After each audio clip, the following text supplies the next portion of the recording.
All right, so here we've got a Pratt truss loaded with 10 kips right at the center and 5 kips a little bit off. It has 8 bays with, or 6 bays, excuse me, at 8 feet each, so 48 feet wide and 8 feet high. The answers here are in red, the final answers. So let's go ahead and work this out. So the first thing to do is solve the external problem. And so we'll replace the supports with the forces they supply. We'll redraw the free body diagram. Absent any of the internal structure. So looking something like that. We've got a roller at G, so we'll replace that with RGY. We have a pin support at A, so we have RAY and RAX. And then we had 10 kips at the middle and 5 kips 1 bay away from that. So our sum of forces in the x direction. All we've got in the x direction is RAX. And that gives us no x direction reaction. So RAX is 0. There are no side loads to react to. So RAX is 0. Sum of forces in the y direction, we've got RAY minus 10 kips minus 5 kips plus RGY equal to 0. So rearranging that a little bit, it's RAY plus RGY equals 15. 15 kips are pulling down, so the sum of RAY and RGY, the forces pushing up, must be 15. And then we need our moments about a point, and I'll pick point A. Sum of moments about A. That'll kill off RAX and RAY. The 10 kip force, the 5 kip force, and RGY will all have moments. The 10 kip force is halfway across the truss, that's 24 feet. So we have 24 times 10. Pinned at A, a downward force at the middle will cause the truss to rotate clockwise, so that's negative. 5 kips is 1 bay farther than the middle, so it's 4 bays at 8 feet each, so that's 32 feet. So we've got 32 times 5. Also negative because of a clockwise rotation. And then we have RGY at 48 feet. So we have 48 RGY positive. Since pinning at A, a force up at G will cause a counterclockwise rotation. So working out the numbers, we've got a negative 240. We've got negative 32 times 5. Got a negative 160 plus 48 RGY equals 0. 240 plus 160 is 400. So we have 400 plus 48 RGY equals 0. Adding 400 to both sides, we'll get 48 RGY equals 400. And dividing both sides by 48, RGY equals 8.3333 kips. Came out positive, so we know we have the right direction. And RAY plus RGY has to equal 15. If RGY is 8.3333, RAY must be the difference. So if we take 15 and subtract off 8.3333, we get RAY is 6.6667. Here I'm rounding to 5 sig figs because I intend to have 3 sig figs in my final answer. That's been arbitrarily selected here. In a realistic problem or an exam problem, it would be explicit. It would say round your final answers to this number of sig figs, or keep an appropriate number of sig figs. We'll have to interpret what that means. So there we've got our reaction forces. Our AX equals 0. Our AY is 6.6667 kips up, and 8.3333 kips up. And looking at the truss just to check and make sure that makes sense, if it was just the 10 kip force in the middle, we'd have 5 kips pushing up on each side by symmetry. But we've got this extra 5 kips closer to the G side of things. That's going to load G a little bit more than it loads A. So that's why G has to push up with more force than A does. So that's what we have there for our reactions. RAY 6.667 kips up, and RGY 8.3333 kips up. Any questions on the reactions? All right, so let's do the free body diagram of the section of the truss. Now the truss that the members that we were asked for were IJ, DI, and DE. That was IJ, DI, and DE. So we can do a cut right down through this part of the truss. Now to close that, I could either go to the left or to the right. And either way is going to involve an equal number of forces to deal with. So I'm going to close to the right just because it's smaller. So that means that I got to close like that. And so the piece of the truss that I'm keeping looks something like this.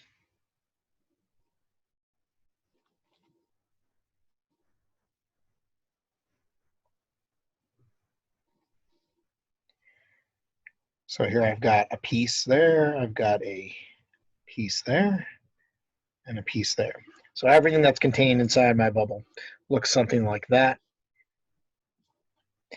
I've got a 5 kip force here. I have the force RGY, 8.3333 kips. And then I've got the forces that I've exposed by cutting through these members. I've got a force due to member DE. I have a force due to member DI. And I have a force due to member IJ. I'm also going to need this angle, but fortunately that angle is pretty easy to get here since each bay is 8 feet wide and 8 feet tall. We have 8 over 8 inverse tangent of 1, that's 45 degrees.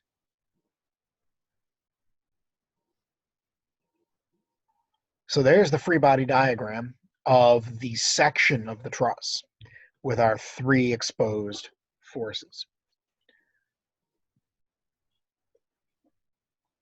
So let's do our sums. If we do the sum of forces in the x direction, I've got a negative Fij. I've got a negative FDE. And then I've got a piece of FDI. I've got the adjacent piece, so it'll go with cosine. So I'll have negative FDI cosine of 45 degrees. Those are all negative because they all pull to the left. To the left is negative because to the right is positive.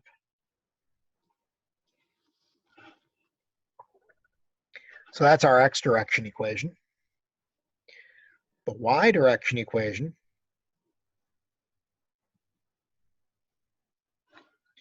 we've got a piece of FDI pulling down negative. It's going to be the sine piece. We've got negative 5, and we've got a positive 8.3333.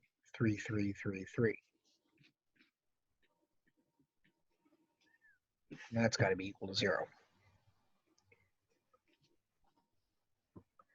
And then we need our moments about a point. And again, you want to pick the moment, pick the pivot point that's going to make life easy for you. Looks like that point right there is going to work best for us. That's point J, or sorry, point I. So we'll take our moments about I. That way we'll have no moment due to those two forces. We'll actually have no moment due to the 5 kip force because the line of action of that 5 kip force shoots right through I. Only FDE and the 8.333 kips will have a moment. Now FDE, its line of action's horizontal. I is up here. That distance is the arm. That distance is 8 feet. So we have 8 FDE. If we pin at I and then pull to the left down here, that's going to cause a clockwise rotation. So clockwise rotations are negative. Then we've got 8.3333 kips. Its line of action's here. We're looking for this distance. That's 2 bays. That's 16 feet. And if we're pinning at I and we push up here at 8.3333, everything will rotate counterclockwise. Counterclockwise is positive.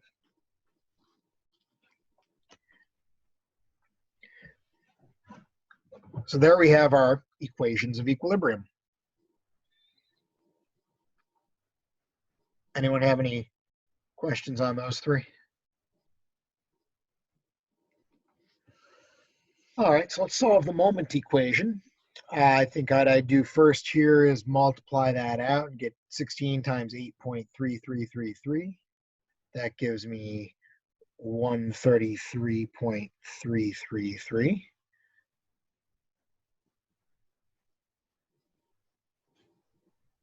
And then subtract 133.333 from both sides.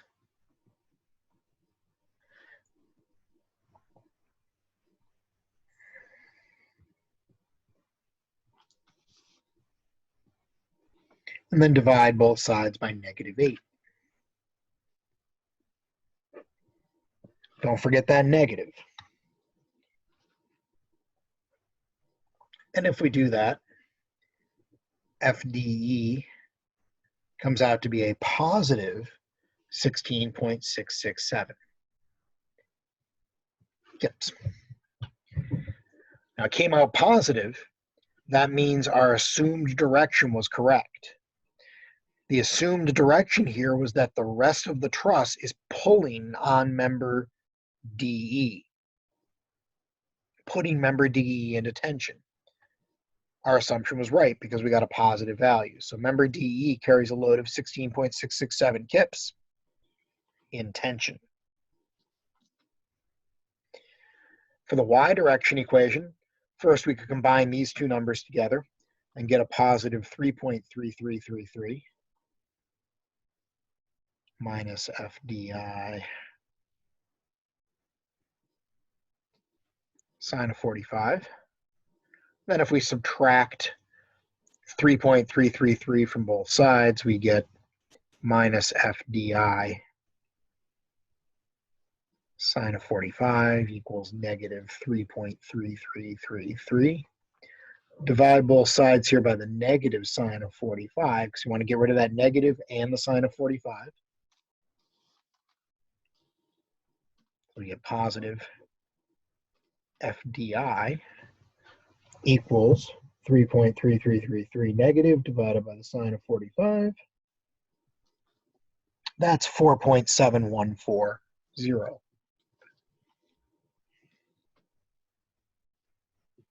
Also positive. So since it came out positive, then it is consistent with our assumption.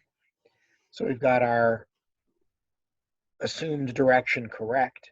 Member DI is being pulled on by the rest of the truss.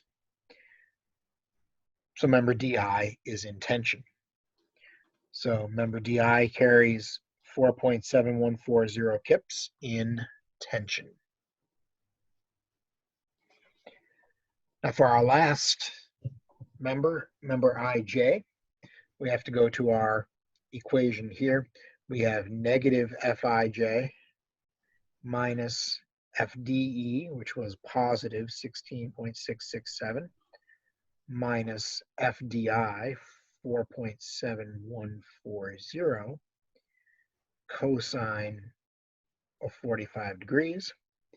That equals 0. And if you crunch the numbers down here, that ends up giving us negative Fij minus 20.000 equals 0. And if you work this out with the signs correctly, adding 20 to both sides and dividing by the -1, you eventually get that Fij is a negative 20 kips, 20.000. So it comes out negative, which means our assumed direction was wrong. The rest of the truss doesn't pull on member Ij, it pushes on it. So member Ij must be in compression. So member Ij is in compression, and the table's filled out. To present our final answers, in this case, I drew it on top of the truss and rounded down to 3 sig figs, put member DE as 16.7 kips in tension, member DI is 4.71 kips in tension, and then IJ and 20.0 kips in compression. Anyone have any questions on that one? Nope, fantastic. All right, stopping the recording.